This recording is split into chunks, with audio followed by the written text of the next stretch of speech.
Bom dia! Começando mais um Despertando com o Dharma. Hoje é dia 3 de setembro. Vamos ajeitar o shape. Tem jeito, mas... Bom dia, Isis Duboc. Como é que tu tá? Esse é Chico Buarque. Não precisa nem apresentar, né? Futuros amantes.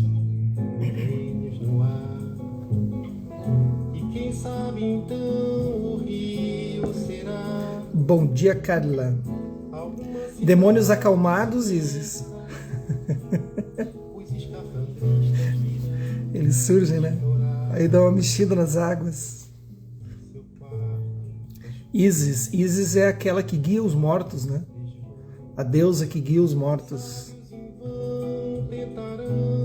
Deusa Isis. Ah, um pouco. Ah, isso aí é normal. Bom dia, Natalina. Esse é o espetacular Chico. Música linda. Que nada é pra já. Bom dia, Aparecida. Bom dia, Cetra Mandalas. Então é isso. Muito bem. Bora lá, gente?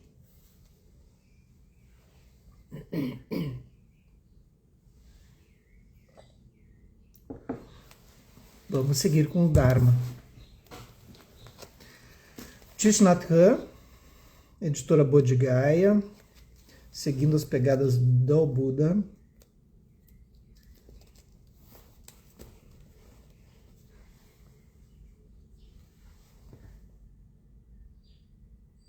Eu estava estudando material, amanhã eu vou dar uma palestra para jovens, adolescentes de 15 a 18 anos, eu acho, 17 anos. Primeiro e segundo ano, numa escola, uma galera, aí separando uma palestra sobre mindfulness, né, sobre meditação. Como é legal, né? E tem alunos ali, eles me convidam quase todo ano, assim, para ir lá. E tem alunos ali que já foram meus alunos quando eu fiz uns grupos fechados, assim, particulares, assim, de crianças de 12 a 18 anos. E tem alunos ali que hoje já estão com 17, começou comigo aos 12.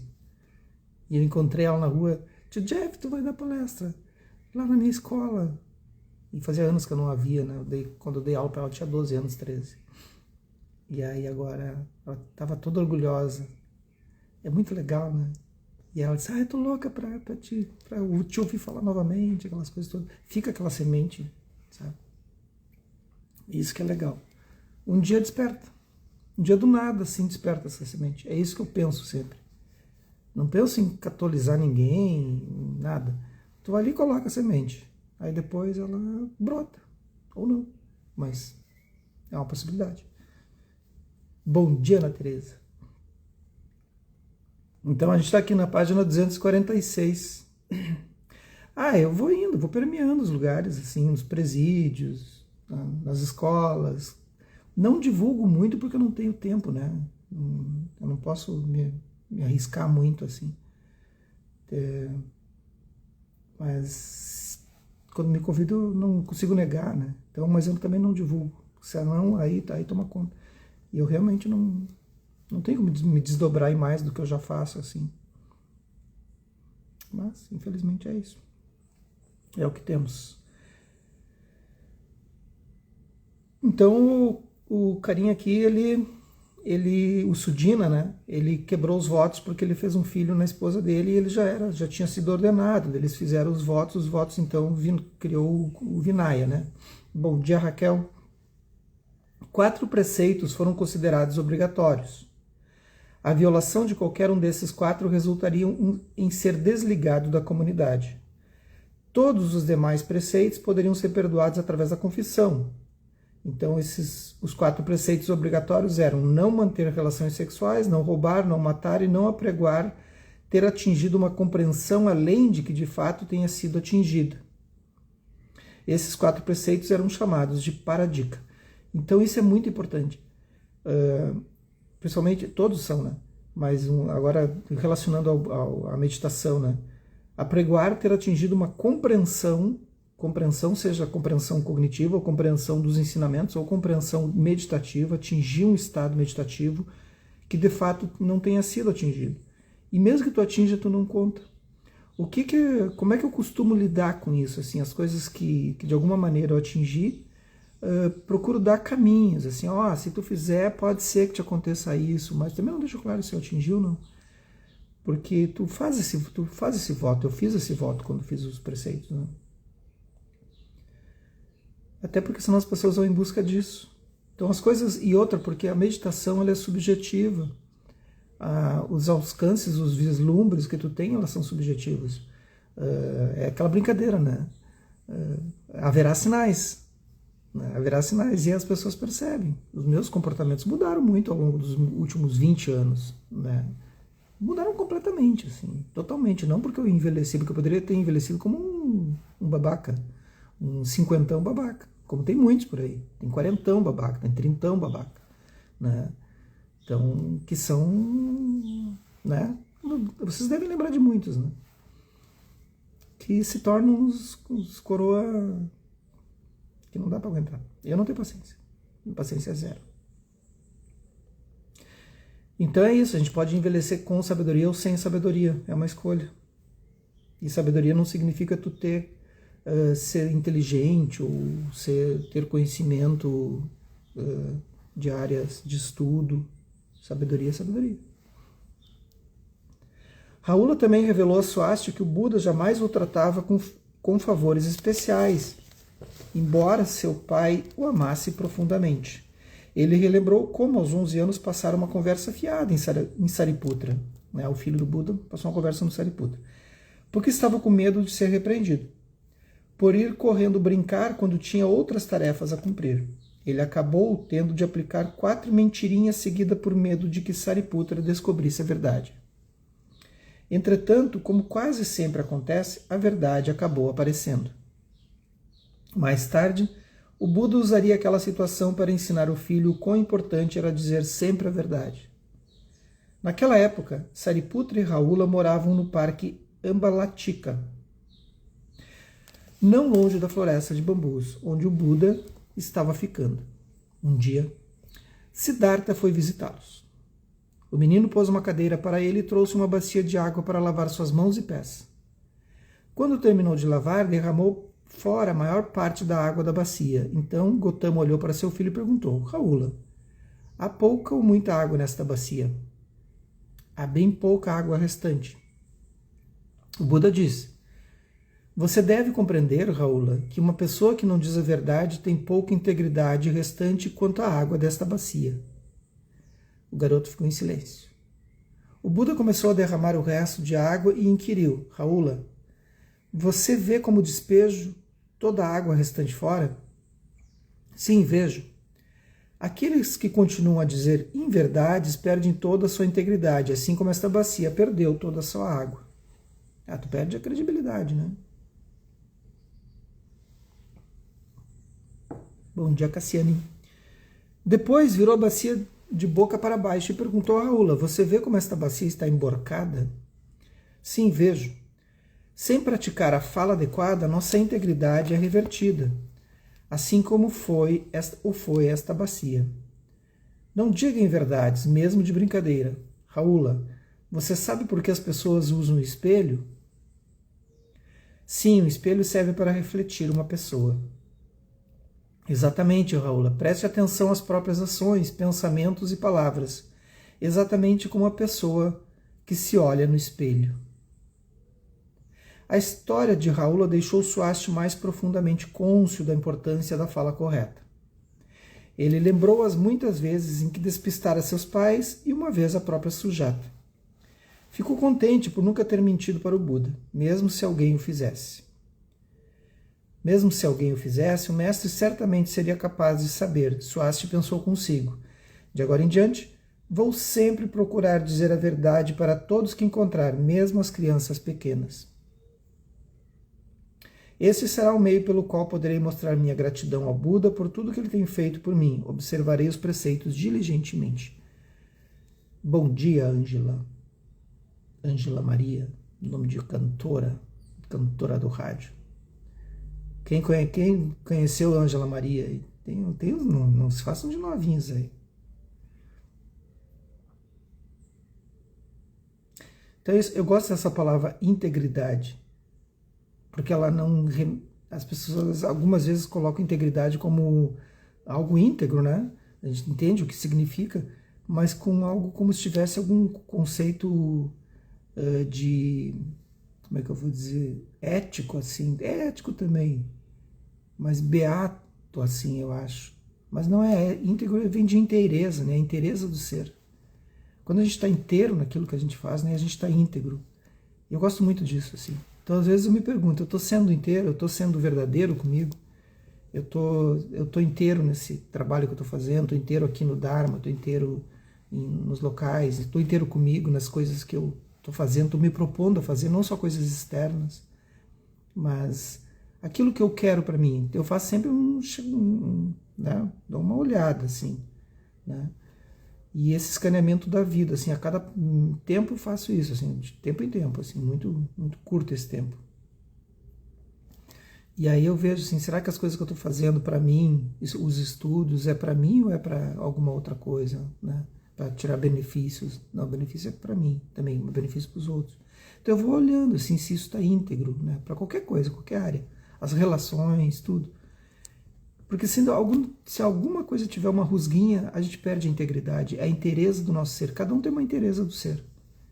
A minha inteireza, assim, eu tenho o tempo todo dar uma olhadinha, porque às vezes ela sai fora. Sai fora por algum motivo de alguma aflição, né, emocional. Né? A Ângela respondeu, o pai deu meu nome em homenagem à cantora. É isso aí. Então eu pergunto, vocês estão sendo íntegras consigo? Ou estão fazendo alguma coisa, estão corrompendo, né, de corrupção, né, de corromper o coração. Corrupção é corromper o coração, né, quebrar. Vocês estão corrompendo alguma coisa, algum elo que vocês fizeram, ou percebem que está certo e estão fazendo errado, e corrompe a inteireza do ser? A gente tem que olhar para isso, porque isso faz acontecer doenças, né? Além das doenças psíquicas, né, mentais, as doenças físicas, tem um monte de coisa que acontece. 2 vezes por mês, nos dias de lua cheia e nova, os bhikkhus se reuniam para recitar os preceitos. Cada um era lido em voz alta, então a comunidade era questionada se alguém havia faltado com aquele determinado preceito.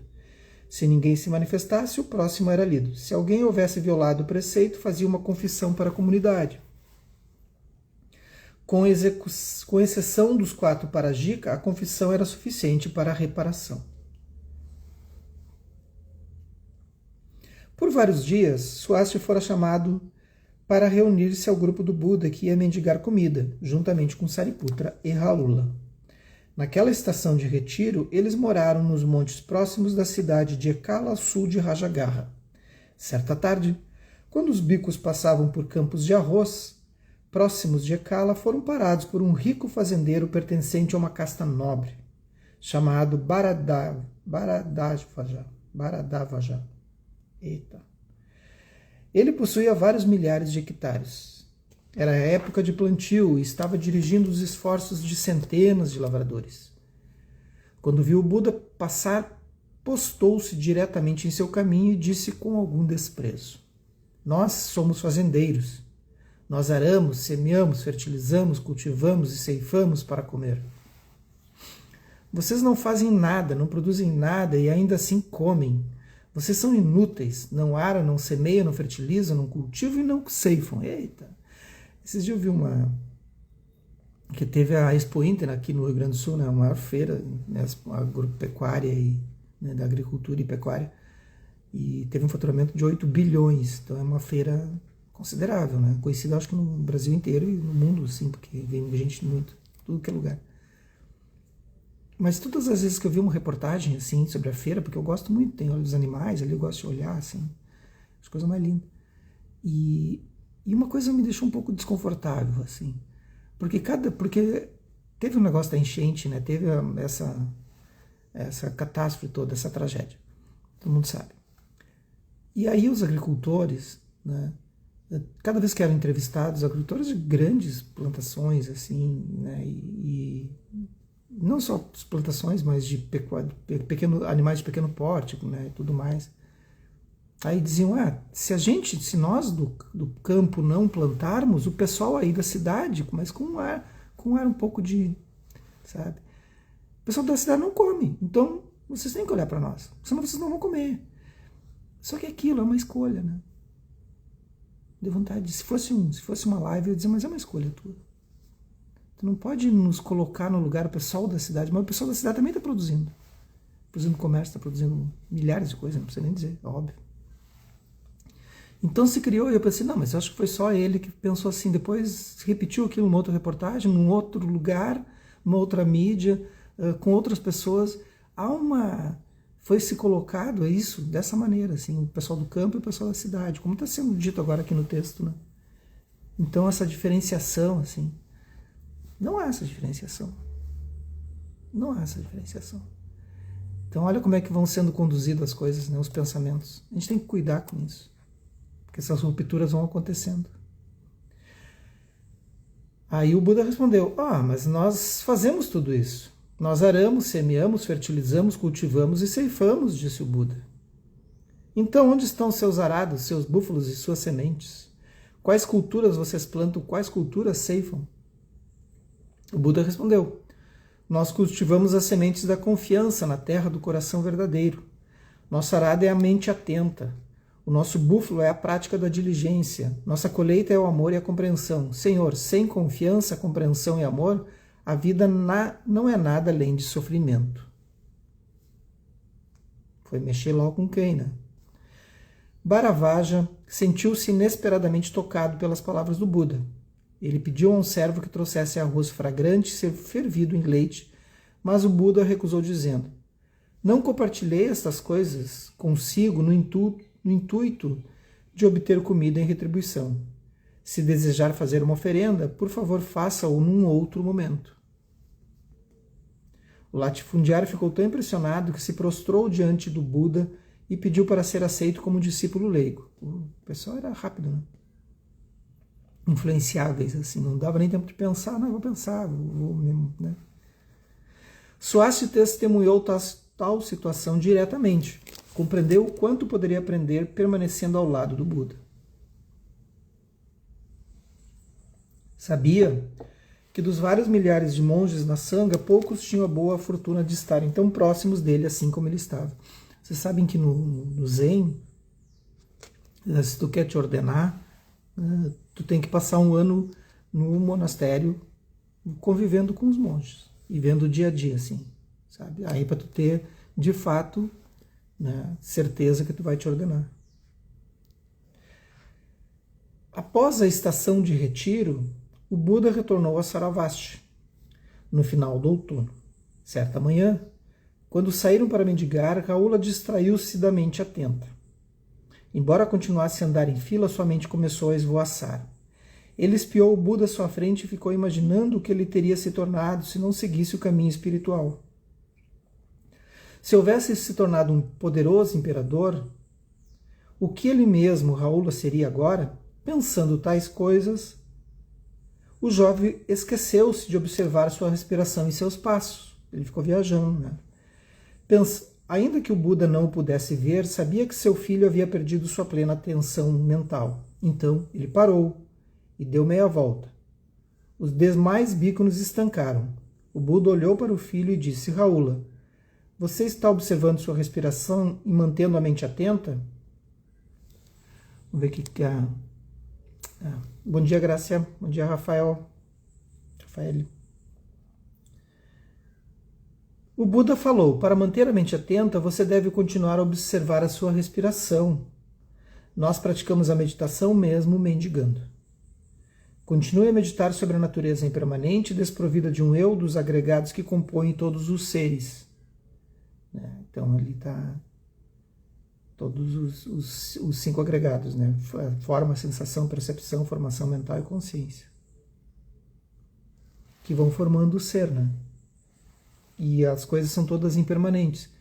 Então tu está caminhando, tu está praticando, tu está olhando para porque está surgindo e percebendo que as coisas surgem, se realizam e desaparecem constantemente.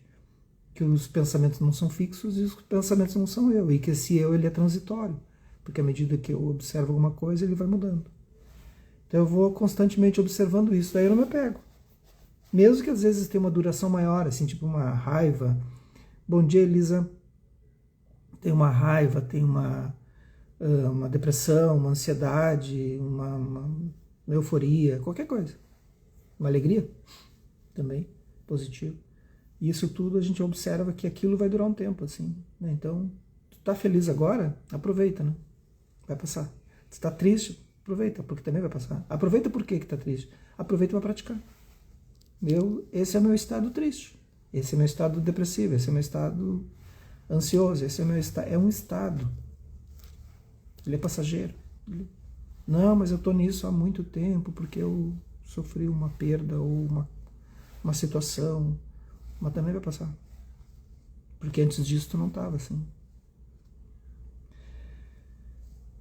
Tem muita coisa, né? Tudo passa. O Buda virou-se novamente e continuou a andar. Suas palavras serviram para lembrar todos os bhikkhus a manterem sua mente atenta. Todavia, alguns passos depois daquilo, Raul abandonou a fila dos monges e entrou na floresta, onde se sentou sozinho sob uma árvore. Swasti seguiu, porém Raul levantou o olhar para ele e disse: por favor, vá mendigar com os outros. Não tenho boa motivação para ir mendigar agora. O Buda me repreendeu na frente de toda a comunidade. Sinto-me tão envergonhado que prefiro sentar aqui sozinho para meditar. Percebendo que seria incapaz de ajudar seu amigo, Swasti retornou para junto dos outros bhikkhus. Então isso acontece, né?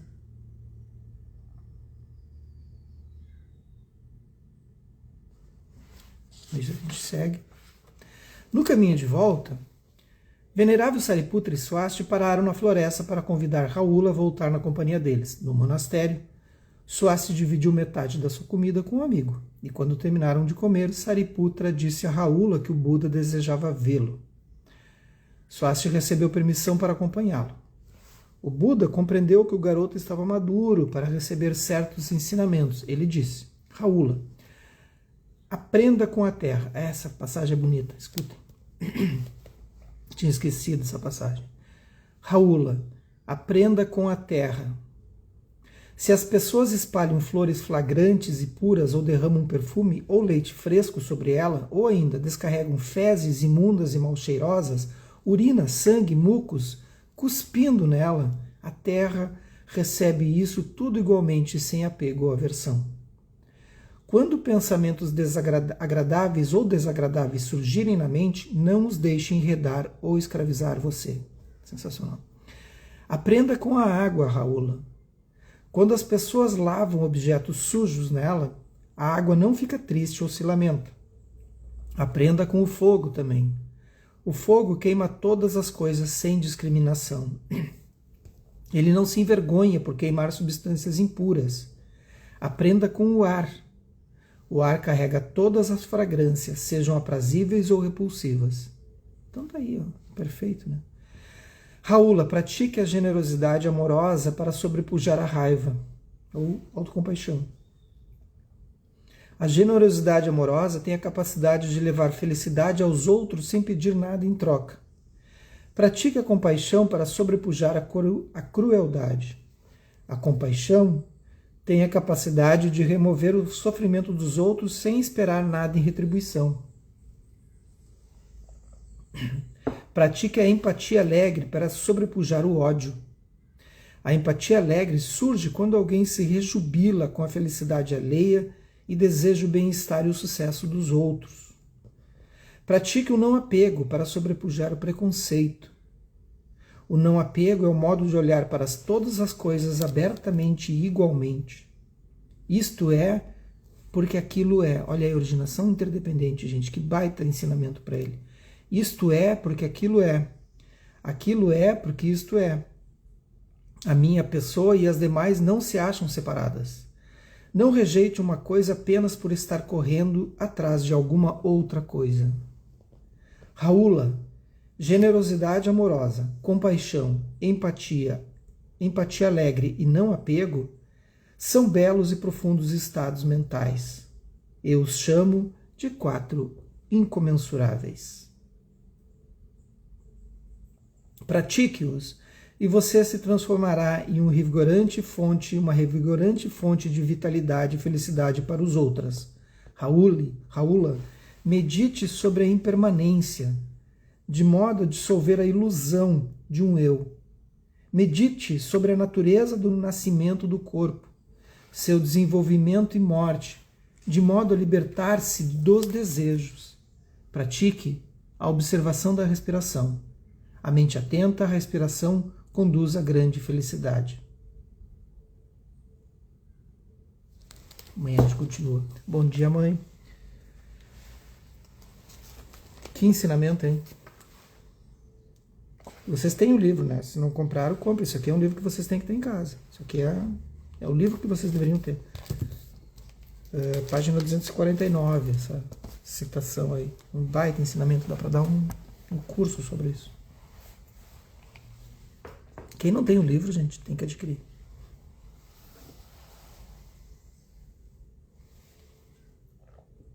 Porque vai perpetuando, né?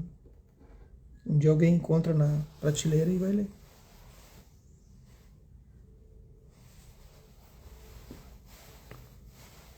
Senão essas palavras morrem.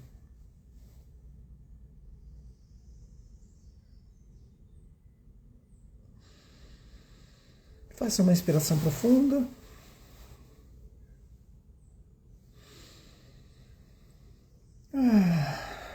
Soltem, se possível. Começa às 6h30, Elisa. E fica gravado aqui no Instagram e no canal do YouTube, Arquitetura da Mente. Tu é parente do Enio Burgos? Ele esteve aqui domingo, aqui em casa. Ele vem com frequência todo mês me visitar. 6h30 da manhã, segunda a sexta. E fica gravado aí no meu canal, aqui no Instagram. Pode rever. A filha do... A gente se conheceu, né? Na Feira do Livro em Porto Alegre, não foi? Então deixem que o corpo se coloque naturalmente, num estado natural.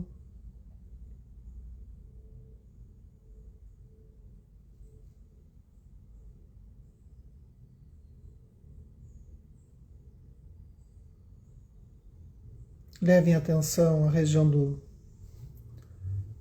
umbigo, do abdômen.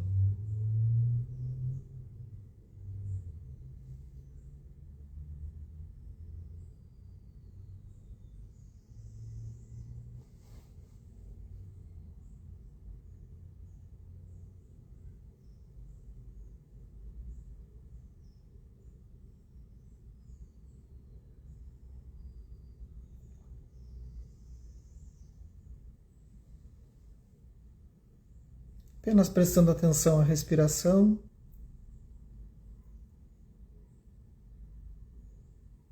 E agora se façam a seguinte pergunta: eu estou agindo de acordo com os meus princípios para manter a inteireza do meu ser, a integridade? O que eu entendo por inteireza do meu ser? O que eu entendo por integridade? O que é ser íntegro?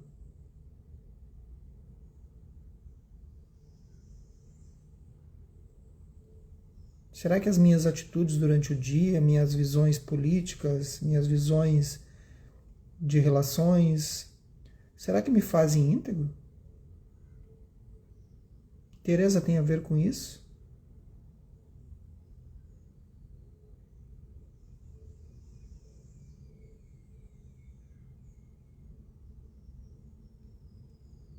Pensem sobre isso. Há um grande engano sobre inteireza.